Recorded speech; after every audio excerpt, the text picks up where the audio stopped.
The other night, I was at home, knocked out cold. The soft hum of the TV from the living room was the last thing I remembered before drifting off into dreamland. You know, I'm used to having the whole place to myself, except when my sister, Mia, decides to crash on my couch. She's the only one with a spare key to my apartment, and her relationship with her boyfriend had been a roller coaster ride lately. So it wasn't out of the ordinary for her to drop by without warning. I was in that half-asleep mode when I heard it, the familiar sound of my front door creaking open. I was so out of it that I couldn't even muster a startle, so I just assumed it had to be Mia. Come on, seriously, who else could it be? I heard her moving stuff around, probably getting comfortable. The fridge door swung open and shut, and then I heard the sound of dishes clinking. It was early in the morning, and she must have been making herself some breakfast. Instead of bothering to get up and say hi or check out what she was doing, I just lazily stayed in bed and snuggled deeper under the covers. You know how it goes when you're barely awake, yeah? You're in that strange place where things don't quite click for you. I could hear her footsteps, kind of faint though, like a ghost floating around. Yeah, it was like deja vu or something, so I just dozed off again. Before I knew it, I was suddenly awake, my alarm clock telling me that it was time to start getting ready for work. I dragged myself out of bed, let out a big yawn, and gave my eyes a good rub. But something was off. The apartment was way too quiet. Mia was supposed to be here, but she still crashed out on the couch. I stepped out of my bedroom and, no surprises, the living room was totally empty. Panic started creeping in. Where did she disappear to? She totally bounced way too early. I saw my phone on the coffee table, so I grabbed it and sent her a message like, Hey Mia, where are you? The reply came fast. She said, I'm home. I sent her a message back. Why did you leave so early? To which she responded, I didn't visit you yesterday. My heart was thumping like crazy, like I was at a wild concert. I knew Mia wasn't a morning person, so it was strange to see her wide awake and texting at 5 a.m. No way. My fingers were all over the keyboard, like, seriously? I noticed you rolled in last night. And then her response totally freaked me out. She said, I swear, I didn't come over. You okay? I couldn't process it. I was racking my brain, but none of the explanations made sense. That's when I saw something else that gave me goosebumps. The front door, you know, the one I heard creak open last night, was still left open. I was freaking out as I walked towards the door. I cautiously nudged it open, not knowing what was about to go down. There was nobody in the hallway outside, and the dim lights were flickering and making this creepy buzzing sound. I was freaking out when I glanced at the door. It wasn't even locked, which was seriously weird. I always made sure to double check everything before calling it a night. I was feeling super weird, and there was this crazy whirlwind of questions buzzing in my head. Who on earth entered my place? If Mia didn't do it, who else could have, and why? I quickly called her up, sounding all nervous as I spilled the beans on the insane things that had happened. She said you should call the police, but I thought to myself, what do I say to them? Guess what? Some total stranger just broke into my place, helped themselves to my fridge, and then went on their way? I reluctantly made the call to the cops. I tried my hardest to explain what happened, but I conveniently forgot to mention the freaky part with the strange footsteps. They said they'd send someone over to check it out. I thought I'd just hang out here until they arrived.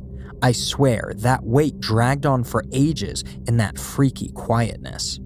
Whenever the building made some creepy noise or the leaves outside started rustling, it seriously gave me the chills. At long last, the cops showed up, these two officers who looked just as clueless as I did. They went to see the apartment, saw that the door was open, and found signs that someone had been inside. But nobody actually did a break-in or took anything, you know? Yeah, so they were grilling me with questions and checking out the security footage of the building, and it was clear as day that I was the only person who had been in or out of my apartment. I got goosebumps and my chest was super weighed down. How could this be? Was it a ghost or just my imagination running wild? Or maybe it was something super creepy. I couldn't sleep for days because of all the crazy stuff that was going down. I couldn't help but feel like there was someone or something else in my apartment, hiding in the shadows, you know? The doors were locked up, the windows were sealed shut, but for some reason, I just had this gut feeling that there was someone or something lurking around, moving all sneaky-like. That apartment never made me feel safe again, not even once. When I heard my front door being opened late one night, it made me realize that the scariest stuff isn't always what you see up front, but what remains hidden. So, as I was sorting my things and getting out of there, I also bailed on that freaky incident with the random person sneaking into my place and driving me crazy.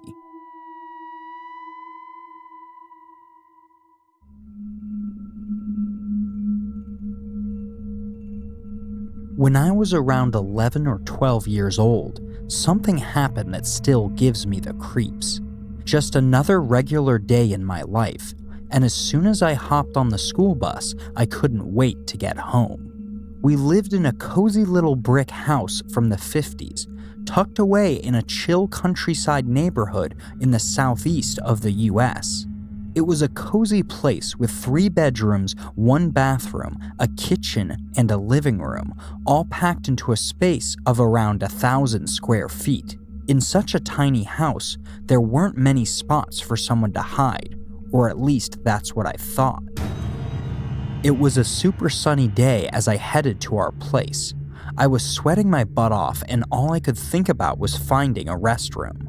I snuck in through the back door, dumped my school stuff, and bolted straight for the bathroom. It was one of those days with perfect weather and everything felt amazing. But as I was just sitting on the toilet, doing my business, something totally random and weird happened that totally ruined the peaceful moment. I was just chilling in the bathroom when I heard someone calling my name from outside. The voice seemed like it was coming from the far end of the little hallway in the middle of the house. Someone called me by my childhood nickname, and it was freakishly similar to how my mom sounded. The only issue was, my mom was at work, and as I thought about it, I realized I was by myself in the house. I felt my heart racing, and I just couldn't move. Panic coursed through me. Our place got broke into, so it was probably some thief. I hustled to wrap up my stuff ASAP, with my mind going 100 miles an hour. At long last, I gathered the guts to step out of the bathroom, my mind running wild with horrifying possibilities. I sneakily tiptoed towards the bathroom door, absolutely certain that once I opened it, I'd be greeted by some random person who had zero business being in our house. I hesitated for a moment, took a deep breath, and then flung the door open. I checked out the scene, glancing right and left, but no one was around. The hallway was like a ghost town, and I was freaking out like never before. Without even thinking twice, I dashed out of the house, my heart racing like crazy, and chilled outside forever for my mom to finally come back. Once her car pulled up, I dashed over to her, speaking with a shaky voice as I spilled the beans about all the insane stuff that went down. My mom looked stressed out and said she's gonna tear the house apart looking for it. We looked everywhere, but there was no one to be found. She said, No way. You must be seeing things. None of that happened. I might have been, but I couldn't ignore the weird feeling I got. Ever since that day, I couldn't help but feel creeped out whenever I was home by myself. I kept telling myself that I was just tripping, like there had to be some rational explanation for what went down. Hearing my name being called in that uncanny voice that totally matched my mom seriously creeped me out. As time passed, I just shoved the whole thing out of my head and carried on with my life, but I couldn't totally get rid of it. That voice and those moments of uncertainty, they stayed with me like a pesky ghost. I never heard about it again, but there was this weird feeling inside me, like something sketchy was happening. Or maybe I was just making it up in my head. Time kept passing and I got older, but that memory just wouldn't shake loose from the recesses of my brain. I just couldn't get rid of this weird feeling that I stumbled upon something totally inexplicable that day. You won't believe it, but this totally out of place thing somehow found its way into our house. A lot of time passed, and I eventually managed to escape from that house. The memories of that freaky day vanished, but the doubts hung around. Was I losing my mind, or did my mind just pull an insane prank on me? Or was there something crazy going on? I might never truly figure it out, but yeah, one thing is certain. I'll never forget that day when some random voice in our house called my name. It's going to stay with me forever, you know? Like one of those super spooky ghost stories people used to tell a long time ago.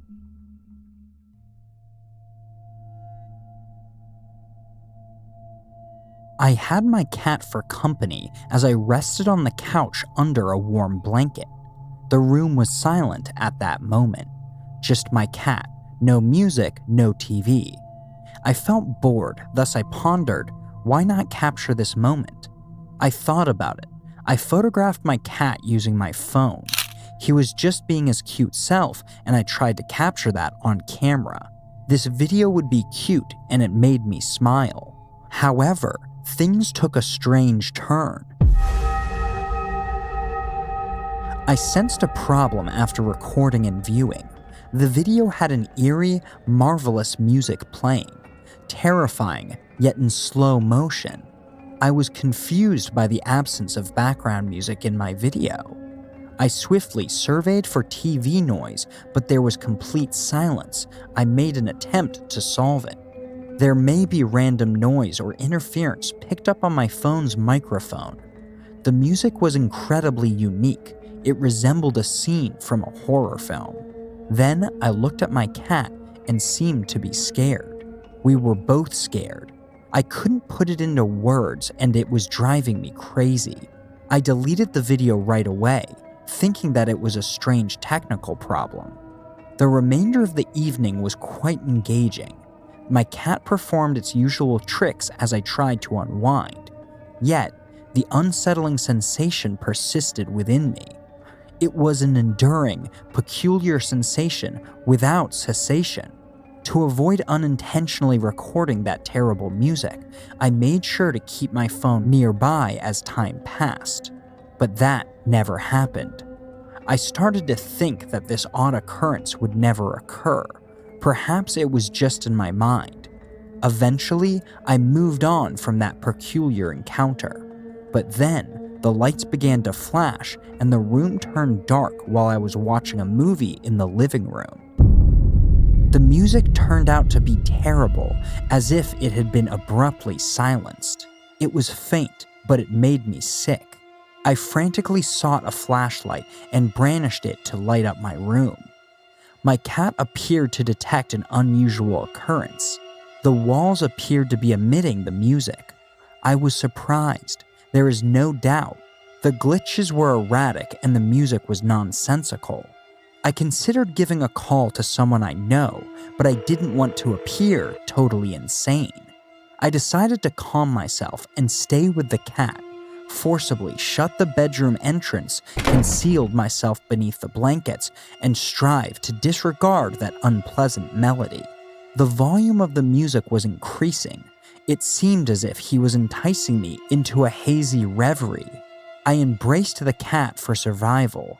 His grunt was the sole coherent aspect of this chaotic night.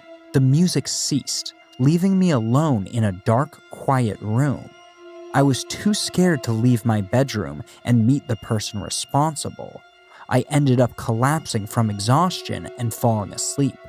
The power returned the next day, and the apartment seemed oddly ordinary. No ominous music or clues for the power outage. Last night was a terrible dream. I attempted to monitor everything, yet I sensed an inexplicable occurrence. My cat changed after that night. He displayed intense paranoia, vigilantly scanning the room, hinting at his awareness of the inexplicable phenomenon beyond my influence. I have never come across such awful music, and I don't believe I ever will. That memory still unnerves me, signaling something's awry.